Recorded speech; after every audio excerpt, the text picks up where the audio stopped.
Vous êtes sérieux là? Bienvenue sur Watch Mojo français. Aujourd'hui nous faisons le décompte du top 10 des pires twists dans les séries télé. You're Cindy's ex-roommate, right? Yeah, and you are the professor. I took one of your classes.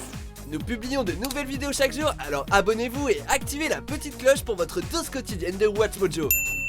Pour cette liste, nous passons en revue les révélations télévisées qui n'ont aucun sens, voire qui ont ruiné une série ou ont beaucoup déçu les fans. Parfois même les trois ensemble. Il va sans dire qu'une grosse alerte spoiler est de mise pour cette liste et qu'elle prend effet immédiatement. Time for our weekly silhouette. No! Cutting out your ugly nose gives me a hand cramp. Numéro 10, et soudain, un voyage dans le temps, Felicity. Felicity Elizabeth Porter graduates with honors. Vu que cette série dramatique a été imaginée par les génies J.J. Abrams et le co-créateur de Cloverfield, Matt Reeves, on comprend un peu mieux pourquoi un tel élément a été intégré à la série. Cependant, les spectateurs de l'époque ont été très surpris lorsqu'une série réaliste sur les hauts et les bas de l'université passe soudainement dans un genre typique du nouveau millénaire et traverse les années pour savoir ce qui aurait pu se passer si Felicity avait choisi Noël à la place de Ben. This isn't what I was wearing. Okay, look, you need to relax, that's all. No, I need to get out of here. I mean, what if someone finds us? What if Zoe finds us? Des touches de magie avaient été semées par la coloc Wiccan de Felicity, mais rien ne préparait les fans à un twist digne de Retour vers le futur 2. First of all, everything was perfectly fine. I mean, you know, on paper. Numéro 9, le père n'est pas mort, Revenge. But that was a promise I couldn't keep. S'il y a bien une chose qui enrage les spectateurs, c'est quand la série revient sur son postulat. Et c'est exactement ce qu'a fait Revenge. L'émission est centrée sur Emily Thorne qui revient dans sa maison d'enfance dans les Hamptons après des années d'absence pour se venger de la famille voisine qui a trahi son père décédé.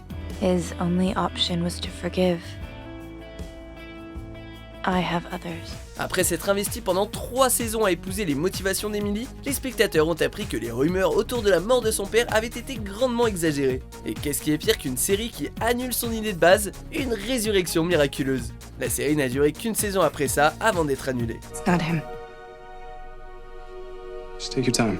Numéro 8, Buffy a une sœur secrète, Buffy contre les vampires. Okay. Let's hear the story that Spike is telling my little sister. Right. Yeah. Buffy est l'une des séries les plus appréciées de tous les temps, mais même Joss Whedon est capable d'aller trop loin. Les fans n'ont pas compris pourquoi la saison 5 débutait avec une nouvelle tête sortie de nulle part dans le foyer Summers, alias la petite sœur de Buffy. La confusion est allée encore plus loin puisque chaque personnage agissait comme si elle avait toujours été là. Après une saison très avare en réponse, on apprend qu'elle est la clé de l'enfer et que des souvenirs artificiels ont été implantés afin de ne pas éveiller les soupçons. Dawn a divisé les fans et l'étrange nature de sa présentation n'a rien arrangé. No, Donnie, I have to. No! Numéro 7, Peter Petrelli est amnésique, Heroes. Après une première saison très forte, Heroes a commencé à s'affaiblir. La série avait un casting international avec plusieurs personnages aux pouvoirs divers. L'un de ses héros centraux, issus de la saison 1, était Peter Petrelli, qui était convaincu qu'il avait un potentiel de super-héros inexploité. Alors que Peter était à 2 doigts de confirmer ses soupçons, allant même jusqu'à se jeter du haut d'un toit pour voir s'il pouvait voler, on s'est de plus en plus investi dans son histoire. C'est pourquoi c'est frustrant de retrouver un Peter amnésique dans la saison 2, qui entame la même introspection qu'au début de la série. Who are you? What's your name? I don't know. Numéro 6, l'intérêt des Flash Sideways, Lost. Relax. Just relax, breathe. De par son histoire labyrinthique, de nombreux fans considèrent la série Lost comme une pionnière dans l'histoire de la télé. Créée elle aussi par J.J. Abrams, la série commence avec un avion qui s'écrase sur une île mystérieuse. Les survivants passent les 6 saisons suivantes à tenter, en échouant souvent, de percer les secrets de l'île, tout en échappant aux monstres bizarres, à ses cohabitants glauques, ou aux fantômes de leur passé, ou au futur. Depuis le début, de nombreuses personnes voient en l'île un purgatoire, mais les histoires complexes promettaient quelque chose de plus intéressant. L'épisode final confirme que les Flash Sideways représentaient une espèce d'au-delà où les personnages se rencontrent après leur mort. Donc Desmond avait raison.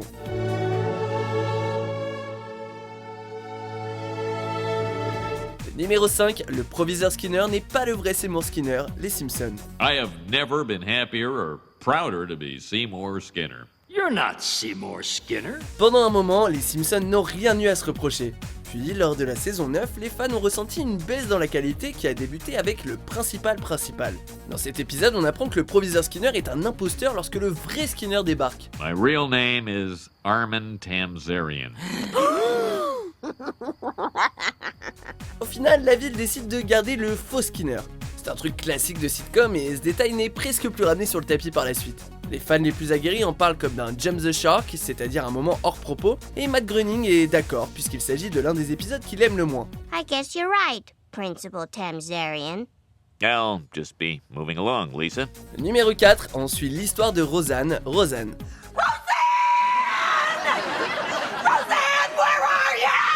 Au tout début, la sitcom parlait d'une famille ordinaire et de ses problèmes tout aussi communs et son authenticité a plu aux spectateurs. Mais à la fin de la série, les fans ont dû ramasser leur mâchoire quand la famille Connor a gagné au loto, ce qui a changé leur vie à tout jamais. Yeah, but you know what? If this ticket was worth only say 10 million, I'd love it just as much.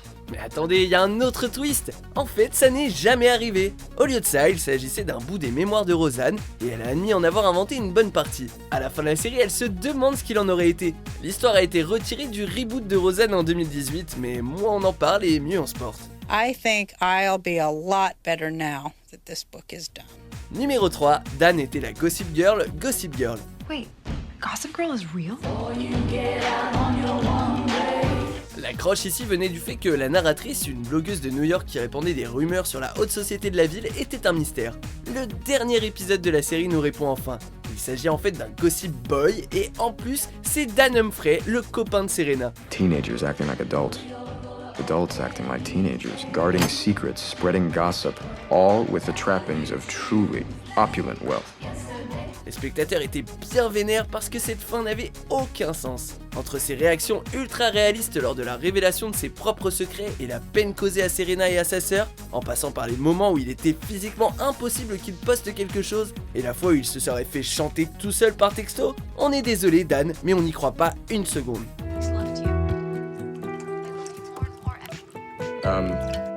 You know what, on second thought, I think I will come tonight. I mean, who doesn't like schoolgirls? Numéro 2, la mère est morte et Ted finit avec Robin, How I Met Your Mother. Are we being punished for something? No. Yeah, is this gonna take a while? Yes.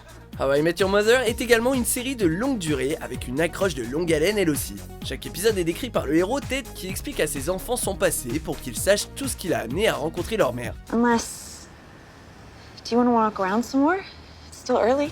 Vu la mémoire exceptionnelle de Ted, il a fallu 9 saisons. Après avoir expliqué que Robin était bien mieux avec Barney qu'avec Ted, qui lui était fait pour la mère, la série nous offre un revirement à 180 degrés dans le dernier épisode, en tuant la mère et en poussant Ted et Robin à se remettre ensemble.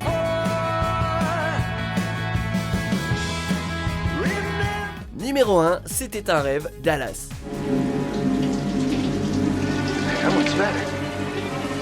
Même si vous n'avez pas vu Dallas, vous avez dû entendre parler de son célèbre twist impopulaire. À la fin de la saison 9, Pamela Ewing se réveille en entendant le son de la douche. Surprise, elle va voir qui est devant et se prend le choc de sa vie. Il s'agit de son ex-mari, Bobby.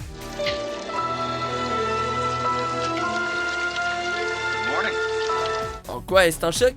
Bobby était censé être mort comme le savaient les millions de téléspectateurs. Autant dire que le fait que cet événement n'ait pas eu lieu a enragé les fans du monde entier. You look like you just saw a ghost.